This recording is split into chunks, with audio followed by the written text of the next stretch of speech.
वृक्ष अनेक फल उत्पन्न करता है, परंतु स्वार्थ रहित होकर वह सारे फल दूसरों को दे देता है। मनुष्य अथवा पशु उसके साथ कैसा भी दुर्व्यवहार क्यों न करें, वह सभी को वर्ष भर छाया और आश्रय देता है। काटे जाने पर भी वह जगत की सेवा करने के लिए पुनः दृढ़ता एवं शक्तिपूर्वक बढ़ने लगता है।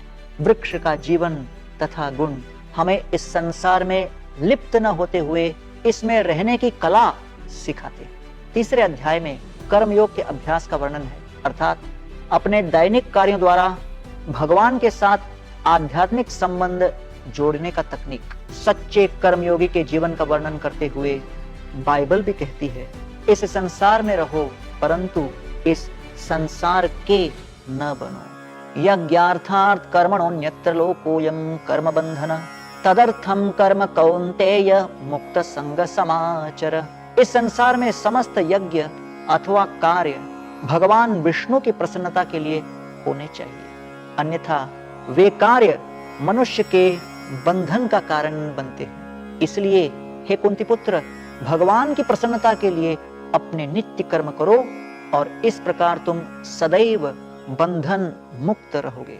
श्लोक क्रमांक 1 से 9। त्याग। आरंभ में अर्जुन एक अपरिपक्व साधक के समान भ्रमित दिखाई देते हैं। उनके अनुसार आध्यात्मिक जीवन का अर्थ सक्रिय जीवन से संन्यास लेकर किसी एकांत स्थान में तपस्या करना है। अक्सर चुनौतियां आने पर सबसे आसान रास्ता होता है पलायन कर जाना। मनुष्य को सांसारिक जीवन में धन, संपत्ति, लोगों, पेशे आदि के साथ व्यवहार करना होता है। ऐसी जीवन शैली किसी प्रकार आध्यात्मिक लक्ष्यों के साथ मेल खा सकती है क्या?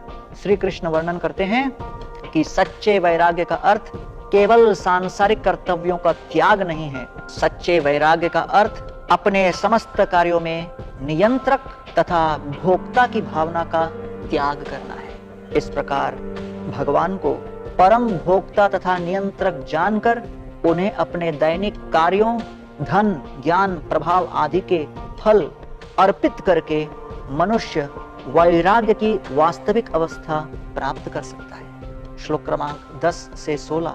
योग सीढ़ी पर बिना किसी स्वार्थी भावना के कार्य करना निश्चित रूप से आध्यात्मिक साक्षात्कार की उच्च अवस्था है। और इस स्तर को कैसे प्राप्त किया जाए, श्री कृष्ण इसका वर्णन कर रहे हैं। वे योग सीढ़ी का वर्णन करते हैं जिसमें अलग अलग सोपान हैं और वे साधक को ज्ञान के उच्च स्तरों तक ले जाते हैं। सबसे निचले सोपान पर मनुष्य केवल सांसारिक भोग विलास में रुचि रखता है और उसके आध्यात्मिक विषयों में कोई रुचि नहीं होती।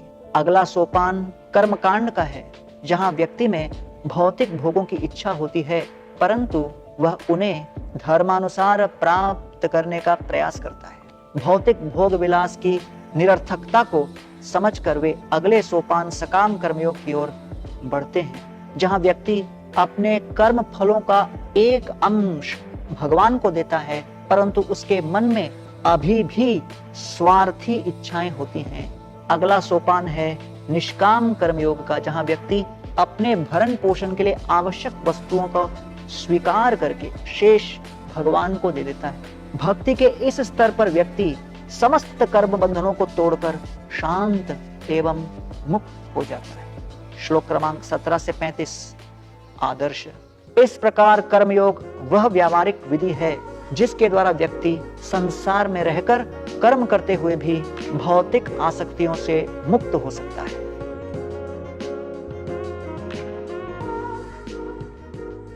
किंतु कर्मयोग द्वारा पूर्णता प्राप्त करने वाले मनुष्य का क्या होता है? क्या उन्हें कर्म करते रहना पड़ता है? क्या समस्त स्वार्थी इच्छाओं से मुक्त होने के बाद वे संन्यास लेकर केवल भगवान पर ध्यान करते रहते हैं?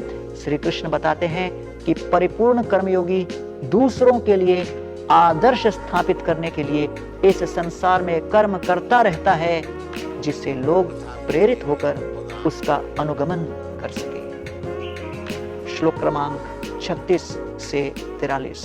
आत्मा का शत्रु। इस व्यावहारिक एवं तर्क संगत विधि को सुनकर व्यक्ति के मन में सहज ही इसके लिए अपना जीवन समर्पित करने की इच्छा होती है, परंतु अर्जुन श्री कृष्ण से पूछते हैं, मैं जानता हूँ कि मेरे लिए क्या श्रेष्ठ है, परंतु क्या है जो मुझे अपने विवेक बुद्धि के विरुद्ध जाकर पाप करने के लिए प्रेरित करता है। तब श्री कृष्ण बताते हैं कि इस प्रवृत्ति की जड़ काम है और यह काम वासना साधक का शाश्वत शत्रु है। आत्मा का सहज स्वभाव है बिना किसी स्वार्थ के प्रेम एवं सेवा करना, परंतु जब आत्मा इस भौतिक संसार में आती है तो वह शुद्ध प्रेम काम वासना में परिवर्तित हो जाता है और व्यक्ति दूसरों का अधिक विचार किए बिना निरंतर आत्म केंद्रित जीवन को भोगने का प्रयास करता रहता है। यह काम मनुष्य को तात्कालिक सुख भोग के कार्यों में प्रवृत्त तथा उसके लिए वास्तविक लाभकारी कार्यों के प्रति निवृत्त करता है। इस प्रकार काम उसे सुखी एवं समृद्ध जीवन से वंचित रखते हुए बदले में केवल अत्यंत तुच्छ, शुष्क एवं क्षणभंगुर सुख प्रदान करता है। एवं बुद्धे परम बुद्ध्वा संस्तभ्यात्मानमात्मना जहि शत्रु महाबाहो काम रूपम दुरासदम। हे महाबाहो अर्जुन, आत्मा को भौतिक इंद्रियों, मन तथा बुद्धि से परे जानकर आध्यात्मिक विवेक बुद्धि कृष्ण भावना द्वारा अपने मन को स्थिर करो और इस प्रकार आध्यात्मिक शक्ति की सहायता से काम रूपी अतृप्त शत्रु पर विजय प्राप्त करो।